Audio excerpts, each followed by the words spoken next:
Ataonamo ahoana toko ny filaza aminao ny asambarana miaina anatiko ao. Ahoana moa ny fiteny raha izao rehetra izao no zava-pona raha tsy eo anilanao. Foko tsy tsaroko akory ny amiko rehetra rehetra, ny amiko ny taniko ny kilalao.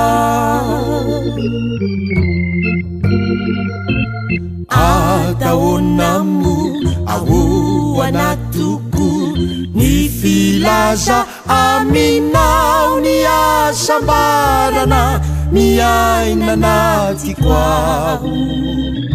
Ahoana moa ny fiteny raha izao rehetra izao no zava-pona raha tsy eo anilanao. Foko tsy tsaroko akory ny amiko rehetra rehetra, ny amiko ny taniko ny kilalao. Zay rehetra sitrakao lazao ho tanterahiko avoko. Sambatra hoeny sambatra ny toetra eo anilanao.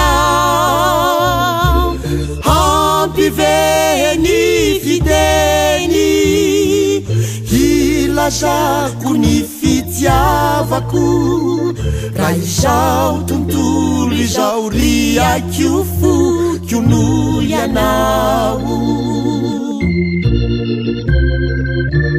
Zay rehetra sitrakao lazao ho tanterahiko avoko.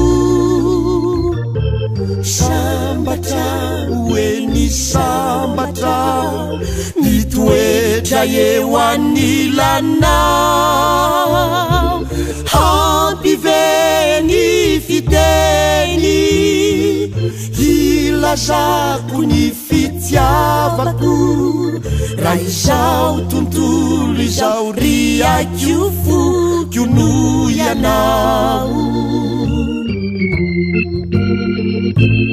Ataonamo ahoana toko ny filaza aminao ny asambarana miaina anatiko ao.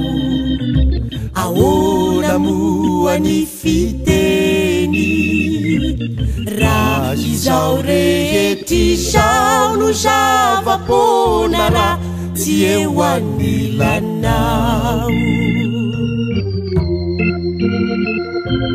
Foko tsy tsaroko akory ny amiko rehetra rehetra, ny amiko ny taniko